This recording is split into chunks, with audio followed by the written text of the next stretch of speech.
Hello, Arkansas Valley. Welcome to About the Valley, your community affairs program dedicated to the people of southeastern Colorado, hosted by SecoNews.org publisher Adrian Hart. Join the people of southeast Colorado on About the Valley episodes available on YouTube, Facebook, and at SecoNews.org.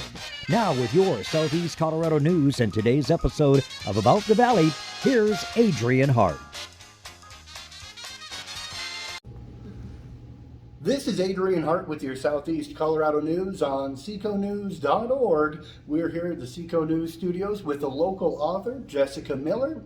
She recently released her book, Love Burned That Bridge for Me. I'm going to hold it up for you, even though you can see it behind you. Kind of good stuff. So good morning, Jessica. How are we doing? Good morning. I'm doing really well. Thank you for having me. Yeah, thanks for coming out. Sorry we missed a book signing. You just recently held a book signing in Rocky Ford. But you've got some books available, of course. I do. Yes. So let's get right into where they're available. Okay. Yeah. Well, you can pick some up at the coffee shop in Rocky Ford and also on Amazon. I'll get you that link. Yeah. We'll have that available on SecoNews.org. And we love to support our local authors. And this is different than what I expected. I didn't realize that it's poetry. So tell us about your poetry book. Okay. So it's a collection of poetry, kind of exploring themes of love and in all of its forms, as a parent, as a spouse, as a child watching her father die.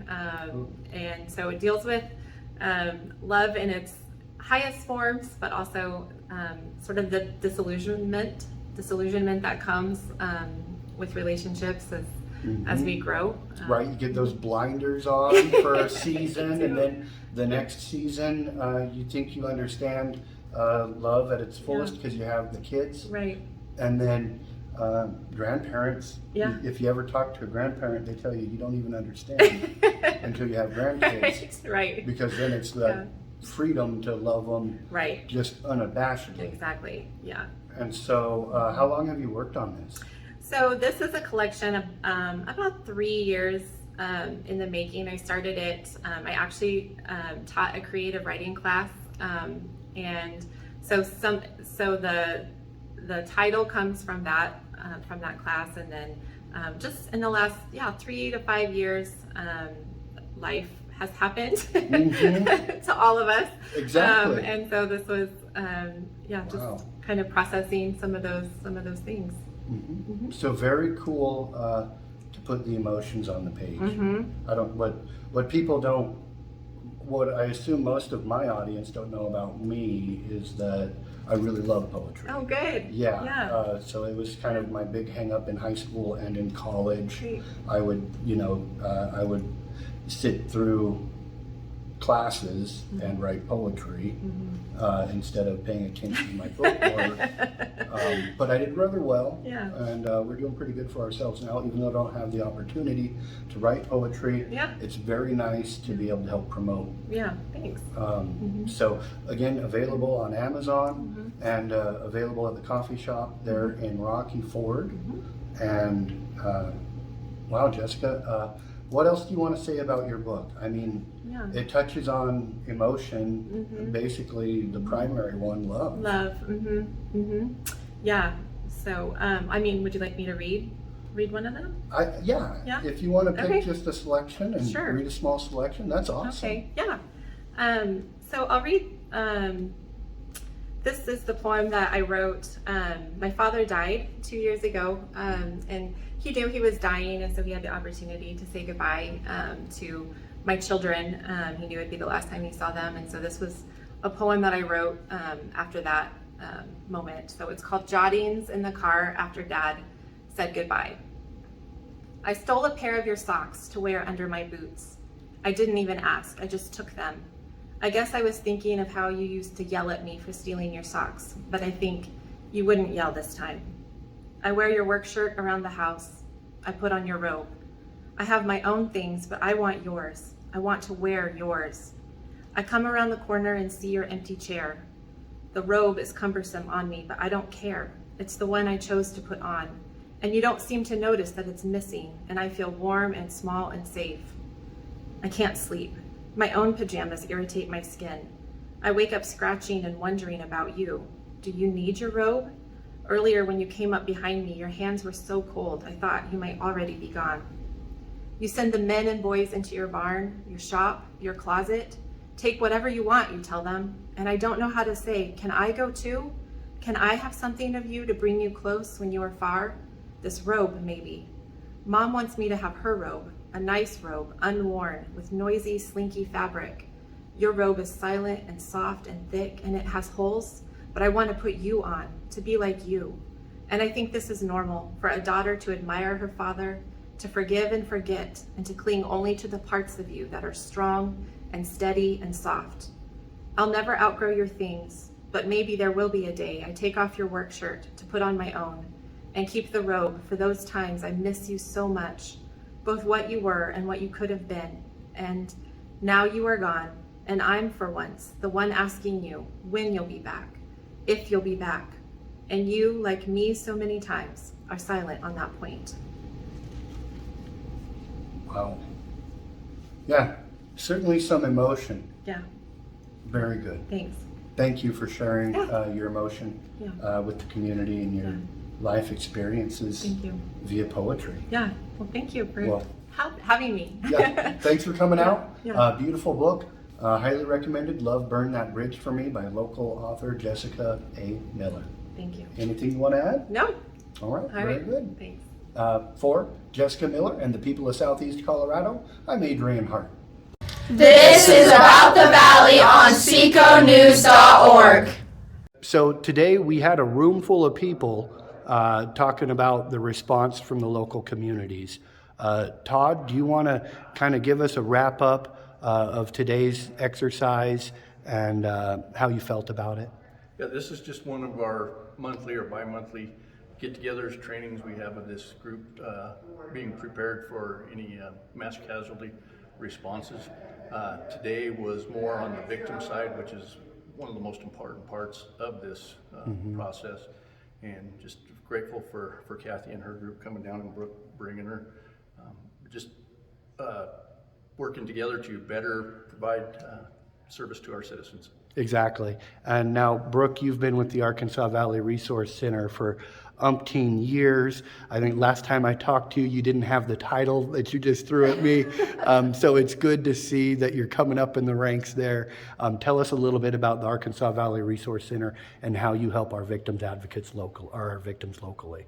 Yeah, so I've been with the agency for 16 years now, and we provide victim advocacy services for victims of crime in Bent, Crowley, and Otero County. We cover all victims of crime, so not just domestic violence and sexual assault, which is a misnomer. So we provide comprehensive services. We work very closely with law enforcement. We also have a community-based program as well. So anybody that has been victimized or know of somebody that's been victimized can reach out to our agency and get some assistance. All right. Now, everybody recognizes the locals. Amy, you do this on a national level. I guess tell us about the scope of your service to the community. So one of the things that I do with COVA as the director of training is to train about mass tragedies, vicarious trauma, et cetera, trying to help those people who respond to things within their communities, post-incident, during the incident, and preparation for an incident. And then COVA also provides an opportunity to come in and debrief the people that are doing the work on the ground to make sure that they're doing everything they can to take care of themselves. Self-care is hard for the people rushing in, so we make sure that we keep our finger on the pulse of that. But as the mass casualty responder, because of my experience over the many years I've been doing this work, we can provide kind of an oversight of things that we know to be true in certain incidents that some communities might not think about. Right. So it's that drawing on that wealth of knowledge from previous experience, and then how can that apply to help this community? Yes. Very cool. Anything outstanding that you noticed about our community of first responders today? I have to tell you, I was super impressed by the sense of connectedness and the ideas that, the questions that were brought up. I'm very impressed by the fact that everybody already has met together already. The questions that they had shows that there's a camaraderie and a preparation plan where everybody's working together. That is always very refreshing. It makes our job a lot easier when people know what other people are doing and that there is a plan in place already. All right, so coordinating that plan, I know I heard several officials talk about things that you guys just you compared it to a fire hose instead of a faucet of information. So for you, Chief Quick, was there anything particularly that stood out for you that you guys gained from this? The whole program helped us a bunch. The biggest thing was knowing more on the victim services that were out there and what can be provided to the community. All right, very good. Also, at the end of the presentation, Amy, you guys spoke about a website that had resources for these guys to use. Do you want to tell us just a little bit about that?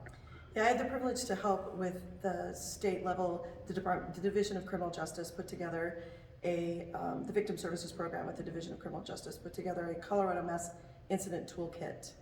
And you can go to the DCJ website for that, for any sort of information or downloads.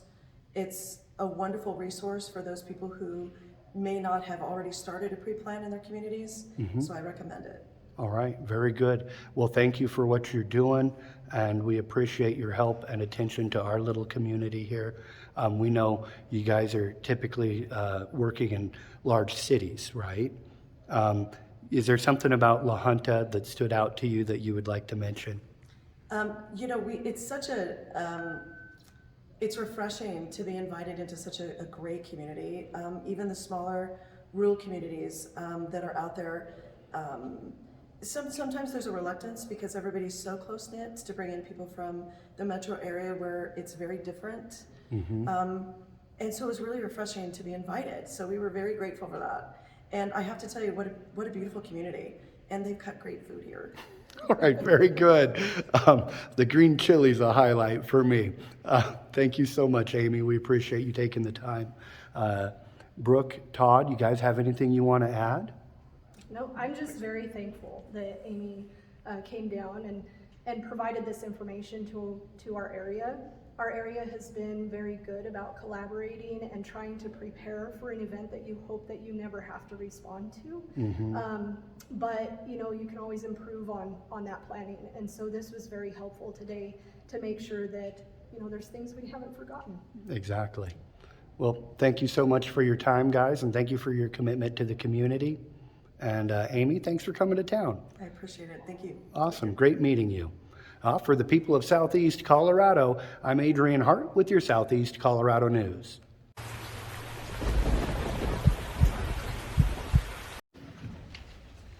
Thank you. In 1861, early in the Civil War, at a public review of the troops outside of Washington, D.C., abolitionist writer Julia Ward Howe heard the troops sing a popular soldier's song, John Brown's Body. It goes kind of like this. John Brown's body lies a-mouldering in the grave. John Brown's body lies a-mouldering in the grave. John Brown's body lies a-mouldering in the grave. His soul's marching on. Well,